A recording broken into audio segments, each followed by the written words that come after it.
Weeks, and Judith, would you like to recognize and introduce the interns who are here? Yes, absolutely. I'm just so glad to see our Andrew and Sam here.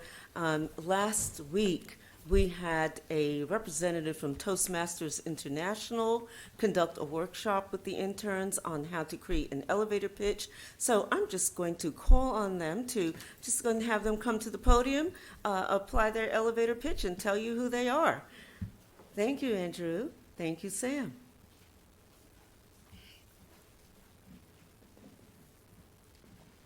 Miss Perry and Jim seem like really amazing and inspiring people who gave back a lot to their community, which is exactly what me and Andrew are trying to do here. So we are Greenburgh Town Hall Summer Interns, as Ms. Beville said, and we are working with 67 asylum seekers who are currently residing in the Ardsley Acres Motel. Some of the work that we're doing includes organizing a barbecue to welcome them to our community and provide them with a good meal. Right now, frozen food is brought to the hotel from New York City via truck. Upon arrival, the food has already thawed and is unsafe to eat. Many of the immigrants have become sick from it. Additionally, the portions are tiny. A representative from St. Barnabas Episcopal Church told us that a full-size meal was a tiny hamburger patty, 4 French fries, and a few vegetables. The asylum seekers need our help to secure an adequate food supply of decent quality. We are working with St. Barnabas Episcopal Church to create a GoFundMe page to help buy grilling utensils, supermarket gift cards, freezers, and desktop computers. Thanks, Sam. And so we need the desktop computers because all these asylum seekers, they don't speak English very well, and so these desktop computers will be used in addition to English classes at St. Barnabas Episcopal Church for Rosetta Stone and instructional YouTube videos to help them learn English. And then also, I want to just highlight that these asylum seekers are technically considered below the poverty line because they technically have housing and food. So because they're under the poverty line, they don't have access to food stamps. And, you know, as Sam said, the food that they receive is like a very small portion and it's unsafe to consume. And, you know, living in a motel doesn't seem like adequate housing either. So we just want to highlight that technicality there, that it's, you know, unjust and they need our help to get food. And you've been volunteering with teaching them English? Yes, I have been volunteering at St. Barnabas Episcopal Church, teaching them English. And Sam is going to be starting helping out as well on Tuesday. And so we were thrilled today to find out that the Dobbs Ferry Food Pantry donated bags of fresh food and non-perishables, and we plan to host food drives in the future to get food to the asylum seekers. We're going to be accepting canned goods and non-perishable items. And then additionally, the interns will be reaching out to their places of worship to see if they can either contribute financially or with food. We know that St. Barnabas Episcopal Church is planning on you know, perhaps hosting a dinner once every so often, and so hopefully the places of worship other places of worship will also commit to being part of that rotation. And then a couple of other things on our agenda. We want to try to change their court locations. So a lot of the asylum seekers, they have court locations in faraway states like Nebraska and Texas, and without money and with little to no English, it's going to be very hard for them to get there. So we're trying to get a federal judge here in White Plains. And then also we want to highlight that there's a federal work law that requires them to be present for 180 days before they can start working. And I mean, in my experience, I met them, my first day was Tuesday, volunteering, teaching them English. And these people are very eager to get to work. They appreciate our support, but they don't want to be dependent on us forever. They're excited to be able to provide for themselves. And, you know, given our help and attention today, they will be valuable members of our community tomorrow. And I want to highlight that tomorrow we're going to be meeting with Congressman Bowman to see if he can help in any way, and just any advice for us to further pursue our goals in the future. So thank you all for hearing what we have to say. Thank you, Andrew and Sam. Please tell our audience what schools you attend. I go to Boston College. I attend Rock Country Day School. Okay, and both are residents of the town of Greenburgh. Over the past week and a half, almost 3 weeks, our interns have been inspired by community leaders and leaders at the local, county, and state levels. One of those individuals, one of the leaders who spoke to them last week and inspired them to launch forward with this project is Lane Cobb, who is the chairperson of the Greenburgh Human Rights Committee, and she's here with us this evening as well. They have just been so inspired by leaders in our community throughout the town of Greenburgh and the county of Westchester. Our program has 4 pillars: communications, leadership development, problem solving, and teamwork. And they apply those pillars every day to the activities that they are engaged in, as well as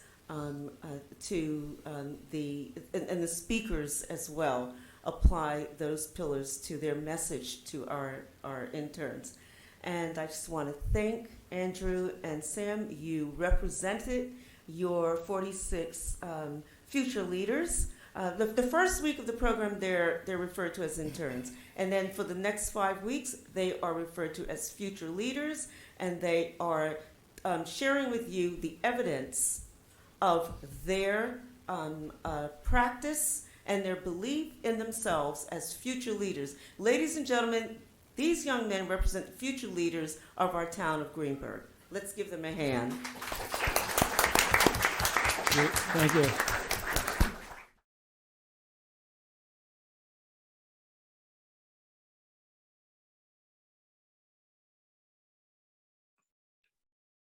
Good morning. Good morning. How y'all doing? Good morning, Congressman Bowman. Welcome, and Mayor Nancy Kabulian. Listen, you can't have me Welcome. and Nancy at the same time. What's going on? Oh, well, why not? You are addressing 42, between 42 and 46 future leaders, and you are modeling for them what leaders do. Leaders collaborate together, leaders plan together, leaders execute plans together. And so I'm glad to see both you and Nancy. Future leaders, Congressman Jamaal Bowman, doctor, he has his doctorate. He is actually Dr. Bowman, represents New York's 16th district, which includes Northern Bronx and parts of Westchester County, including Yonkers, New Rochelle, Mount Vernon, Ardsley as well, and Dobbs Ferry, correct? Correct, yes. Okay, so parts of our town of Greenburgh. He was born and raised in New York City, spent most of his time in public housing and rent-controlled apartments, raised by his mom, who supported her children with her post office worker's salary. After graduating from University of New Haven, Congressman Bowman began his career as a crisis intervention teacher in a Bronx public school and went on to earn a master's degree in guidance counseling from Mercy College and a doctorate in education from Manhattanville College. In 2009, he went on to found Cornerstone Academy for Social Action, a Bronx middle school focused on unlocking the natural brilliance of all children through a holistic curriculum. So do you know the founder of Eagle Academy, who is now the chancellor of education in New York City? I thought you did, David Banks. Yes, And he's a good friend of mine. We call and text each other often.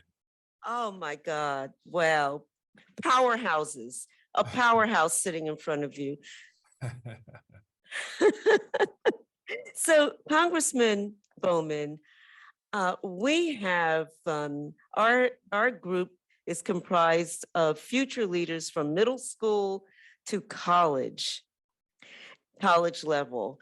And the 4 pillars of our program are communication, leadership development, problem solving, and teamwork.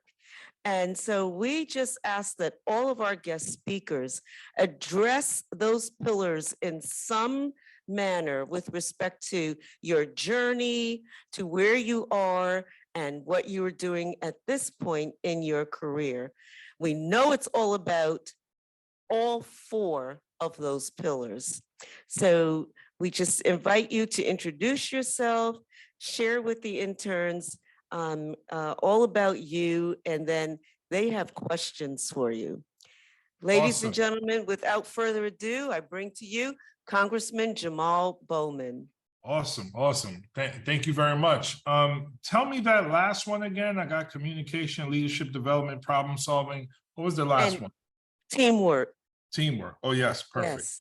Yes, Okay, and awesome. I just also have to say that Congressman Bowman has a history of rallying for causes. He was arrested for fighting for voting rights. He joined millions around the world in support of human rights and much, much more. Thank you. Thank you very much. Thank you so much for having me. It's really good to be with you all. Can we flip the camera so I can see the students? I like that angle. You've been moving around.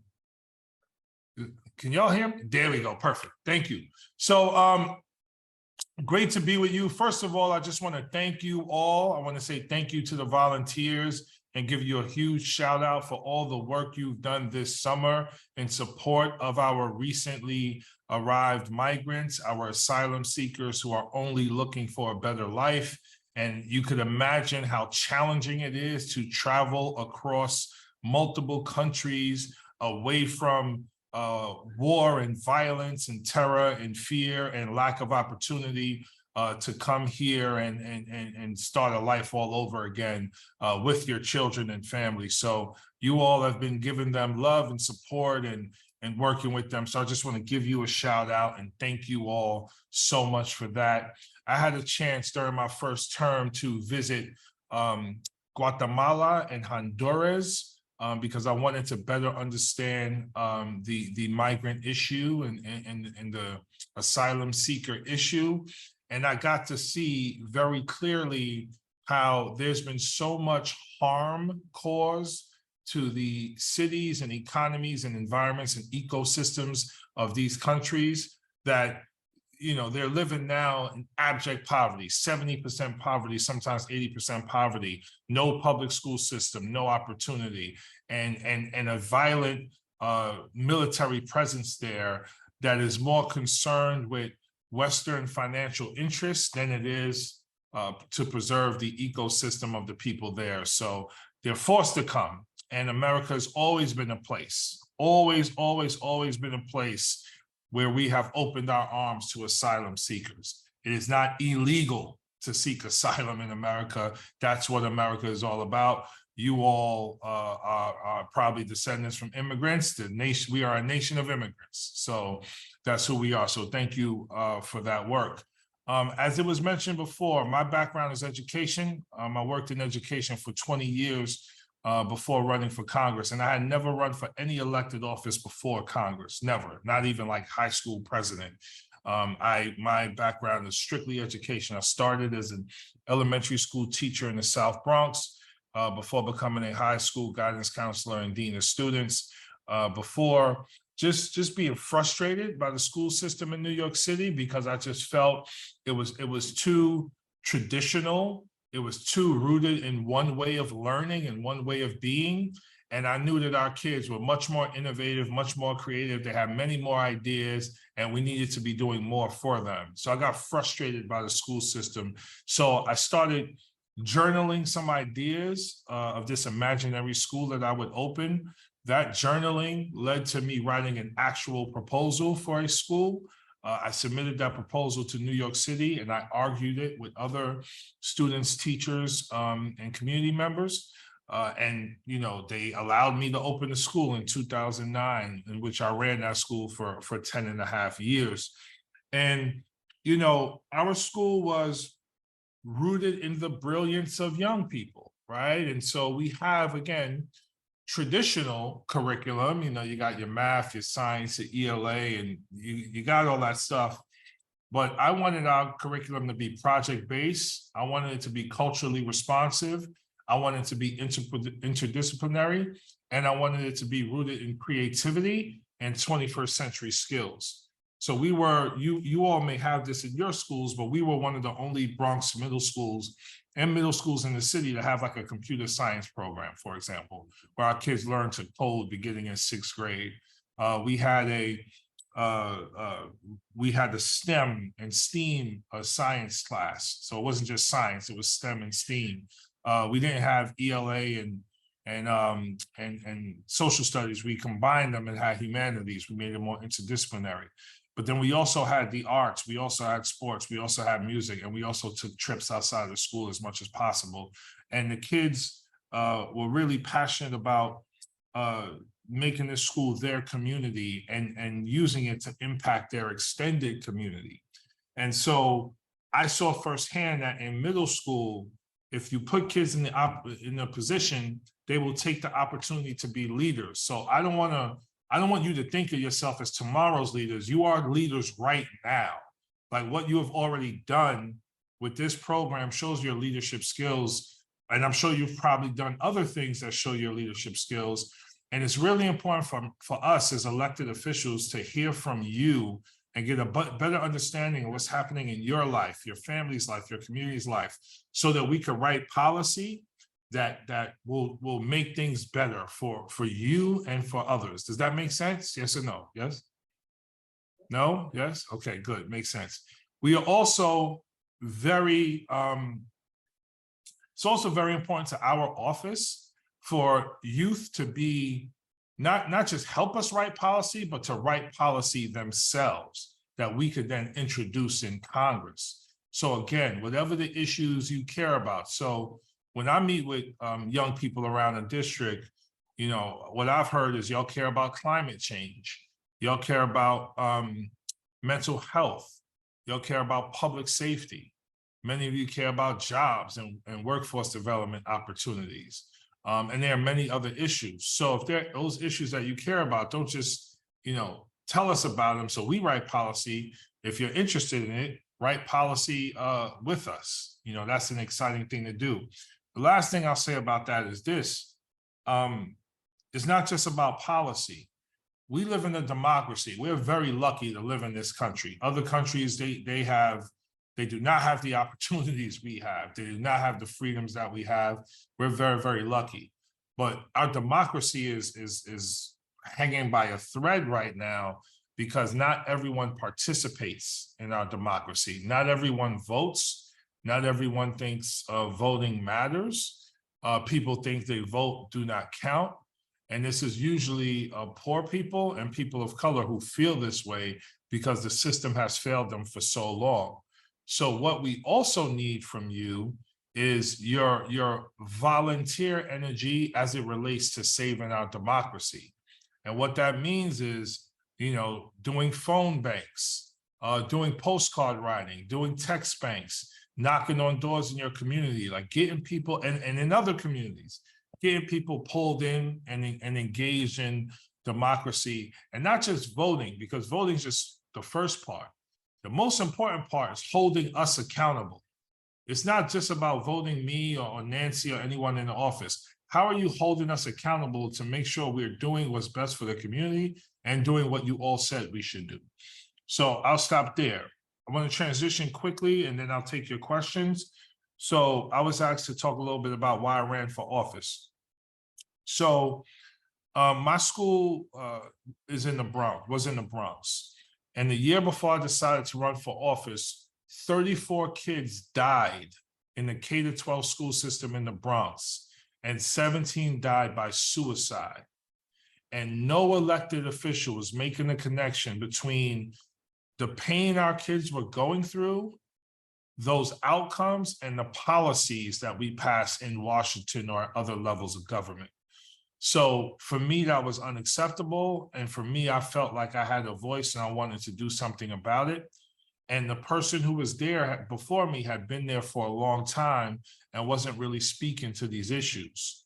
So I decided that I was going to run for office. I had no idea how to run for office. I had never run for office before, but I knew some people who worked in politics and I knew some organizers. So I just made a whole bunch of calls They gave me directions on how to run for office. I got with an organization called the Justice Democrats, who really were excited about me being their candidate. They also endorsed Congresswoman Ocasio-Cortez a couple of years before me. You may know her as AOC. And so they came out and supported me and endorsed me. And then we just got right to work. I had to call everybody on my phone to ask people to donate money to the campaign.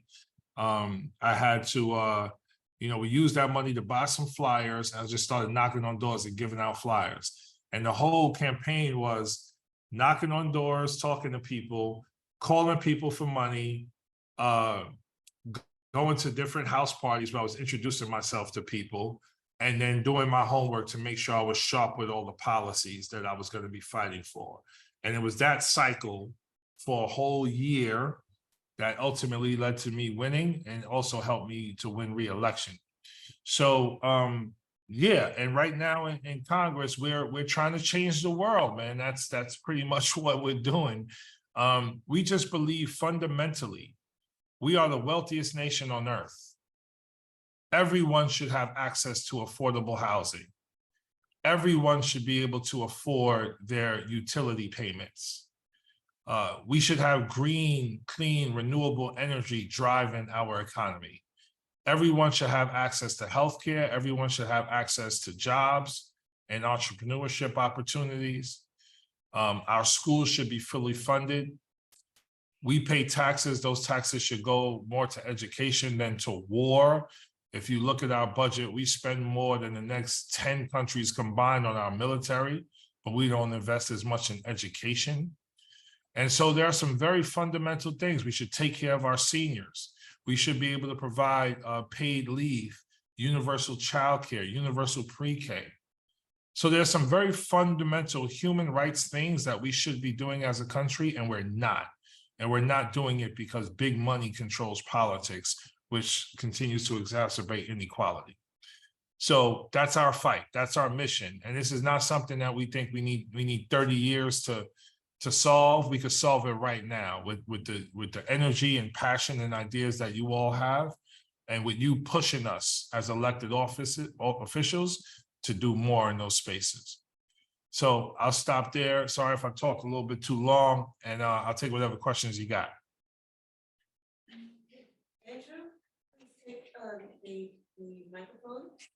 Everyone with a question, please go to the microphone.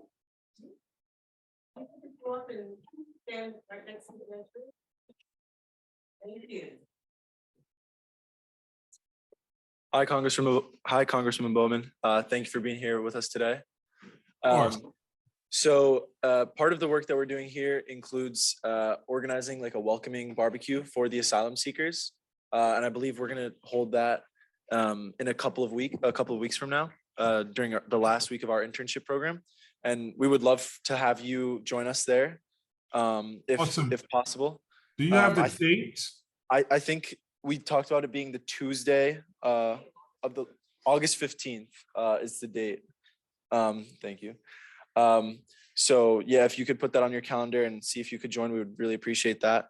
And then secondly, something that we've talked about a lot when talking about the asylum seekers is the 180-day federal law about how they have to wait to work. Could you just talk about why is that a law? And two, is there any hope that we could potentially change that or shorten that at all? Yeah. I don't have any idea why it's a law. I think it's a stupid law. And I think based on the current situation, it should be changed immediately. We have lobbied the president to take executive action to change it. They have been hesitant to do that. But we are also looking at legislation to change it as well. But unfortunately, many members of Congress, a lot of them Republicans, don't believe in changing it. Their compromise is, okay, if we change this law, let's build a wall on the Texas southern border. And that's like a non-starter for us because once again, we've always been a nation of asylum seekers, so we're not building any walls. But yeah, there's a lot of conversation happening around that and no movement yet, but we're still lobbying the president and trying to move on legislation. What is good, though, is many of the asylum seekers, especially many of the men, because oftentimes, the women have to take care of the children and do those things. They're finding work on their own off the books, which is not legal, but it's productive. But the other thing is, and I think this is a key point, and not related to your question, but I want to say it out loud. There have been 0 incidents of violence as it relates to the asylum seekers that have come in. I think that's really important for you all to take and share, because oftentimes we demonize the asylum seekers as if they're going to come here and cause problems, and they're not looking to do that. So, but we're still fighting to do something on that, on shortening that and getting rid of that completely. Okay. Thank you so much. Thank you, sir. Good morning, Congressman. My name is Daniela Foro. Another topic or issue that we've been discussing as interns here has been affordable housing, specifically here in Greenburgh. There's a lot of resistance to it in the community of people saying that it diminishes their home value, it increases crime rates, and we know that those things aren't necessarily true, but we're struggling to come up with a way to battle those kind of oppositions towards it. And it's difficult at the local level because we live in a community where there's a lot of privilege, but there's a lot of blocked access to it. So the teachers in our schools can't afford to be a part of the community that they're teaching. And we're wondering if action at the local level might not be enough. At the state level, there's support for it, but there's also still opposition. So maybe at the federal level, there are programs that can benefit us here in Greenburgh, where the demand for affordable housing greatly exceeds the availability for it, because we have a wait list and they're trying to find options where people can rent apartments, participating landlords can accept vouchers from the state, but it's clearly not enough because there's just still a high demand of people who can't afford to live in the community. And there's many more people out there who are trying to oppose it. So we're trying to figure out what to deal with that opposition. We were wondering if there was anything that you might be able to do as a local representative here. Yeah. So first of all, it's very important to say clearly that those comments are driven by racism and bias and misinformation. The idea that home values will decrease and crime might increase, those are tropes that have been attributed to working class people historically, usually working class people of color, that are not true and need to be debunked and need to be challenged very aggressively at the local level. Also at the local level, anyone in this room who cares about this issue, raise your hand if you care about this issue, affordable housing. Just raise your hand. Okay. You all need to bombard local government meetings and sign up to speak and speak to why it's essential to have affordable housing in these communities, why it's American to have affordable housing in these communities, and why it's humane. I mean, look at the other thing you said. You said the teachers you have can't afford to live in the community. The teachers aren't going to bring crime or decrease home values. They just want to live in the community in which they serve. So the housing market has been broken for forever because it's a market and is driven by supply and demand. And housing should be a human right. So us at the federal level, we are fighting to pass legislation to make housing a human right, to invest $1 trillion over the next 10 years to make sure every person in America has a home. No one should be homeless in the wealthiest nation on earth. Now you ask, oh my God, Mr. Bowman, Congressman Bowman, $1 trillion over 10 years, that's too much money. Where are you going to get the money? We're almost spending $1 trillion in 1 year this year on our military. So this is what I'm saying about priorities. If we can afford bombs and missiles and jets and war, we should be able to afford housing. Because right now we need more housing. So we need to just build more housing, and the federal government can help provide funding for that. This is also a state conversation. I know the governor was trying to do some things at the state level. There was a lot of pushback locally, and I'm sure Nancy can speak to that a bit more. And so nothing was done. But one of the reasons why nothing was done was because of the points you made around people are worried about the culture of their community. You know, if they've lived in single family homes, they don't want like a small building built in their community and all of that. So, you know, I don't want to be disrespectful to anyone because I respect everyone's point of view. But I just wish we had more humanity in our governing and more humanity in our policy. And one of the reasons why I like working with young people is because you all are rooted in humanity. So please follow up with our office on this issue, excuse me, because we're doing a lot of work on this issue and we would love to work with you because we need your voice, we need your heart, and we need your ideas. So thank you. Thank you. Hi, Congressman Bowman. My name is Adia Tawari. I was just curious as how your background as an educator helped impact your current role as a congressman. Like, how did you go about that transition? Yeah, so when you're in education, to be a good educator, in my opinion, you have to be a listener and a learner first. And so throughout my career, I've tried to just learn as much as I can about how to help students in education and how to support families and how to support communities. And all of that learning is what led to me getting a master's in guidance counseling and a doctorate in ed leadership. And my ed leadership dissertation was focused on something called community schools, which involve the school system working with community-based organizations and parents to help students and families and to focus on community development with an understanding of the impact of bad policy and trauma on the outcomes for kids and families. So all of that informs how I legislate in Congress, what I advocate for, and how I engage a very diverse district, which is the 16th district of New York. So mostly communication skills, listening skills, but also organizing skills and bringing a diverse coalition of people together. I've been very lucky since I've gotten into Congress. I've been very lucky to work with diverse communities, people from wealthier communities, people from impoverished communities, people of all races, religions, genders, background. We have a great coalition of people working with us to do the work that we're trying to do. So that's probably been the biggest thing.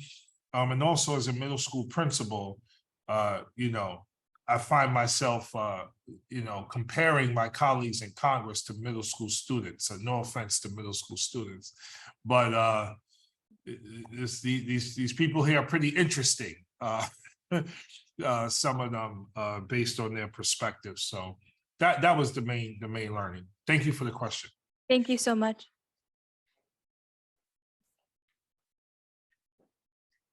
Hi, Congressman Bowman. My name is Jean Sung. And for me, I was just wondering, one of our ideas that's come up regarding the asylum seekers in Ardsley has been to urge the local officials such as Westchester County Executive George Latimer to bring a federal judge over to Westchester to like speed up their citizenship process.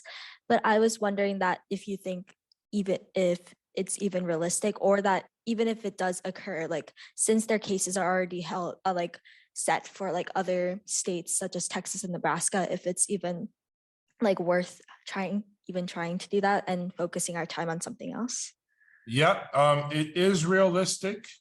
It can happen, and we are sending a follow-up correspondence to USCIS to call for that as well, to bring a federal judge into Westchester to expedite some of this. So yes, it's absolutely realistic, and it's absolutely worth fighting for. I mean, first of all, whatever you're passionate about is worth fighting for. So just keep doing what you're doing and know that I have your back and many of us have your back. So, yes, it's worth doing. Keep pushing, keep fighting. We're also fighting for the same thing as well. Okay, thank you so much. Thank you. Hello, Congressman Bowman. My name is Vyas. Since leaders collaborate with each other, have there been times when you collaborated with other congressmen of New York State, such as Congressman Lawler or former Congressman Jones of the 17th District to get things done in Westchester and downstate New York, addressing things like affordable housing, asylum seekers, and other issues that should be priorities that already resolved in the richest country in the world? Yes, so when Congressman Jones was in office last term, we collaborated on a bill to deal with something called SALT deductions to make sure that people had the opportunity to write off their state and local taxes when they filed every year. This is a big deal in Westchester, and that's something that we collaborated on. We also collaborated on a piece of legislation called Build Back Better during our first term, in which we really fought to push for universal childcare across the country. And we almost had it if it weren't for two senators, one senator in particular, on the Senate side. So we've collaborated in that way. I also collaborate a lot, not just with other members of Congress, but also local elected officials. So when Hurricane Ida hit, there was a lot of collaboration that happened there to make sure the hardest hit areas of the community received the resources that they needed in working with FEMA, which is a federal agency, but also working with flood insurance and just providing technical assistance there. And that collaboration was not just Congress to Congress, but it was myself with the governor, with senators, and with local elected officials. But anything from, there was some collaboration recently with other members of Congress as we wrote a letter to Governor Hochul so she could support a piece of legislation that moved us closer to a clean energy future. We wrote that letter. It was published in the New York Times. The Times did an article about it. And that legislation ultimately passed at the state level. So stuff like that happens just on a real consistent basis. But to your point about, affordable housing and many of the other issues that we know are just absolutely needed, it's not just, it's going to be there needs to be a heightened level of collaboration and a heightened level of commitment from many of my colleagues in elected office. But also we need the private sector to step up as well. And we need to figure out how to deal with this market-based housing issue. Part of it is just building more housing. Part of it is making sure HUD, which is a federal agency, provides more vouchers. But part of it is just not just building more housing from the private sector side, but from the public sector side as well. So still a lot more work to do with regard to that issue and some other issues like jobs and entrepreneurship and wealth inequality and other stuff. Thank you so much. Thank you. So good morning, Congressman Bowman. My name is Arjun, and I had a question about so I know you mentioned talking a little bit about education funding and how a lot of schools aren't getting the proper funding that they need. And I know you're probably familiar with this as you are a past teacher and a past principal. So a little bit more, just if you possibly give me more information about how, I know teachers are spending their own money and a lot of their own money on spending school supplies for their students. So what would your take on possibly new policies being improved or possibly being put into place to help with that? Yep. So we have a bill. It's called the Green New Deal for Public Schools. We're going to drop it again, I believe, in September or October, the latest. And it's a bill that looks to center our public schools as the beacons for green, renewable energy for the new economy that we have to create, because we have to end our dependency on fossil fuels. And this bill, one of the things it does is it quadruples something called Title I funding. Title I schools are schools in low-income communities that have been historically marginalized. This bill quadruples funding to those schools because the funding is not enough to keep track with funding that is given to schools in wealthier communities. So we need to increase funding there. The bill also fully funds something called IDEA. So IDEA is a federal special education law that demands we fund special education nationally at a 40% rate. We haven't done that ever. I believe we're at like 17%, but the bill also fully funds special education. What we see now in places like New York City, when you look on paper, it says, okay, New York City spends like $38,000 per student versus like, pick a wealthier suburban school district that says it spends less. But the problem is, or some of the confusion there is, New York City has higher needs with their students. They have more students who have IEPs and fall under the category of special education. There are more students who come from poverty. There are more students who are English language learners, more students with physical disabilities as well. So because they have more students with more needs, the money needs to be greater. And right now it is not equitable at that rate. So our bill, the Green New Deal for Public Schools, addresses that. But when I talk about changing the world, I'm talking about a new American revolution, and that is rooted in education and reimagining what happens in education and making sure that all voices are a part of policy making in our nation, not just related to education, but other things. And so this country was built by one group of people, and it didn't include women, and it didn't include poor people, and it didn't include people of color.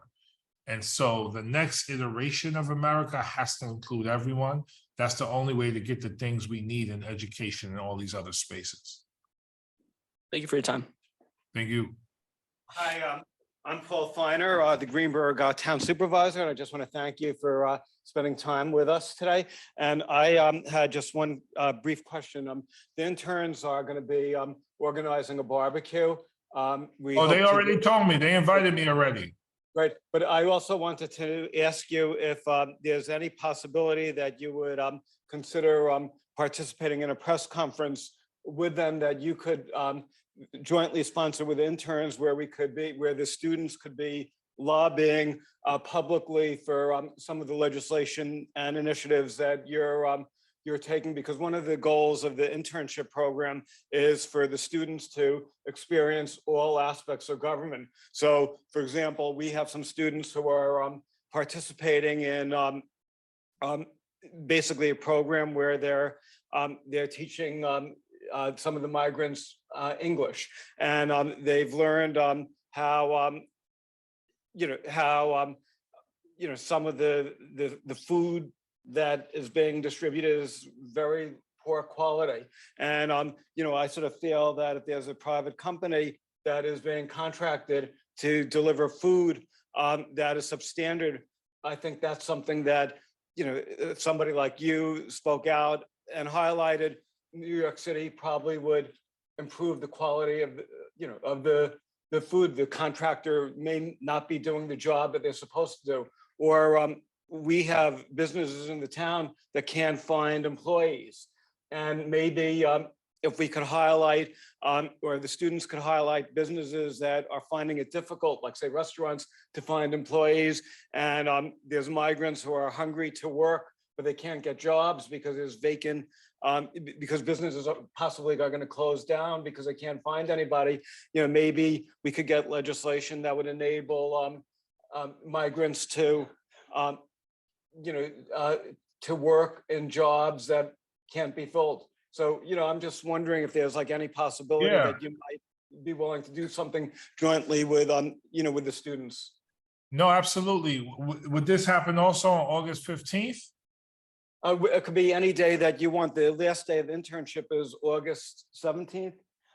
So it could be it's Tuesday, Wednesdays, or Thursdays, and I mean, if your schedule, if the Congress is in session, you have to do it a little later or whatever, we could invite any student who's still around to participate. But I think it would be a really great experience for them to participate in a joint press conference with a member of Congress. You know, probably will help them get into Harvard and scholarships and you know, I mean, it's an experience that probably no internship program has you know, participated. And you know, you could be co-sponsoring it with 46 student interns. And I also think that it could highlight the value of involving young people in, you know, in public service and your efforts to continue to involve young people. Yeah, Paul, I think it's a brilliant idea. I am 100% down with doing this.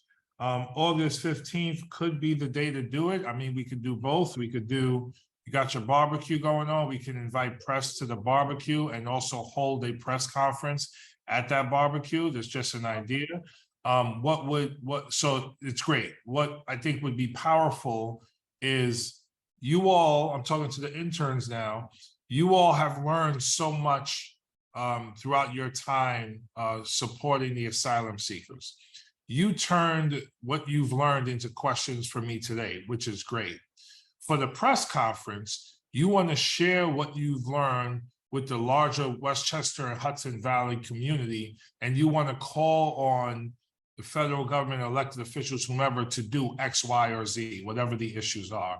And then I will be there as a support for you as you call for these things. So what I want it to be driven by you all, not by me. I want you to be the leading voices in this, and I will be there as a support in collaboration with you.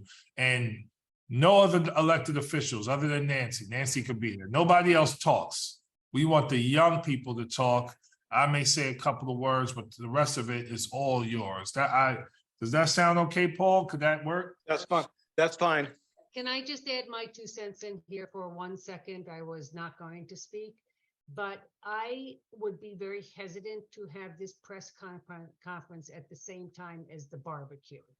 I think we need to be very respectful of the privacy of the asylum seekers at the motel. And I am quite concerned that if the press shows up and these folks are there having a good time and, you know, trying to welcome them into our community and providing food and companionship, that the press will create an issue that is not the tone we'd want to set for the barbecue. Yep. And I have been really hard line on, you know, keeping their privacy in mind with everything that we do. We could also, Nancy, one, you know, option in consideration of the congressman's, you know, time is we could do a barbecue, let's say from 12 to, say from 11 to 1. And then we could basically have a press conference either at the village hall or at another location, town hall, and it would be separate. So the barbecue, and then the students could say, we just had a the barbecue won't be announced in advance to the public, but then after, when we have the press conference, we could say, we just completed a press conference. We just completed a barbecue. We've had this experience, you know, working with the migrants. We want to get to, some of us are going to continue to help the migrants after. And we're really pleased because we're going to be pushing for this federal legislation. And, you know, and then we could invite the congressman to, you know, it might be a little different. We may say, we want to say that if a municipality could identify, I'm just throwing out an idea, municipality identifies 10 restaurants that can't find employees, that maybe there could be federal legislation that would enable, you know, this asylum seekers to take those jobs. So, you know, if you push it, you could ask the congressman if he would sponsor that type of legislation. Then there could be, then if the congressman would agree, because it may not be as good as, you know, what he's already proposing, but it may be sort of a compromise. It's a step in the right direction. Then you could say, listen, we got legislation proposed. Then we could also reach out to Senator Schumer, Senator Gillibrand, ask them if they would be willing to sponsor it. And, sometimes ideas like this, student-driven ideas could actually change Washington. And, my feeling is that people are so disgusted with government and people don't really have faith in government that it's very refreshing to have 46 students who are basically showing everybody that you're being constructive, you're participating in democracy, you're making a difference in the world, and you're going to fight to make things better for other human beings. I think this is such a positive initiative that the students are doing. Yeah, absolutely. Just real quick, Nancy's absolutely right. Thank you for that, Nancy. Thank you for, setting us straight there. We absolutely want to hold utmost the privacy of the asylum seekers. So we'll figure out logistically when and how to do it. I'm definitely in to do it. I'll have my team follow up with your team, Paul, to figure out what that looks like in terms of planning it out and all of that. But yeah, like let's definitely make this happen. It's great. Yeah, and I would also like to thank Judith Beville for organizing the internship. I just speak like for 15 minutes at time, but she's been spending every Tuesday, Wednesday, and Thursdays from 10 to 2. It's been a lot of work, and this is our 15th year, and we really appreciate your involvement and your efforts. I think this is really inspiring for the students, and you're really making a difference in their lives. So thank you, and thank you, Nancy, also for participating. Thank All you. right, real quick, I gotta jump, but I want to send you all. We're having an event this Sunday at Yonkers Arts for young men of color. Sorry, women and everybody else, but we just young men of color historically are not as involved in organizing and stuff like that. So we want to help them out. Don't worry, I promise we're gonna have another event for everybody else. Don't get mad. We actually already had a youth leadership event that y'all should have come to, but we're going to do another one. So we're going to do a lot of events. I just want to share with you this event we have coming up so you can share with other people. It's really important for us to get young people there, high school kids, even middle school kids, because we're doing some exciting things. So I'll share that information with you all. And I got to jump. Peace and love. Congressman Bowman, can I ask you one quick question? Yes. What do you think about the interns writing a letter to their senators, yourself, and the president regarding the 180-day work? Yes, I think that's absolutely, yeah, I think that you should absolutely do that, and especially the president. And I can guarantee that the president will get those letters. Okay, I think it's a good idea. I think that they should be vocal in their support for that. Yeah, absolutely. Congressman Bowman, you're guaranteeing that they get the letters, that the president gets the letters. Should the letters be sent to you, addressed to the president? No, they can write them directly addressed to the White House. Great. And I'll make sure he gets them. Congressman Bowman, before you jump, I just want to say to our future leaders that both you and Nancy, represent leaders who are not afraid to speak truth to power on any issue discussed. You provided factual information. You gave a perspective that may not be embraced by all. You gave a broad perspective and identified action steps. This is what leaders do, ladies and gentlemen. This is what real leaders, effective leaders do. Let's give both of our leaders an applause. Thank you. Oh, Lord have mercy. Y'all got to stand up. Y'all have to stand up. Anyway, appreciate y'all. I can't wait to see you at the barbecue and the press conference. Thank you, Congressman Bowman. See y'all later. Thank you, Mayor Kabulian.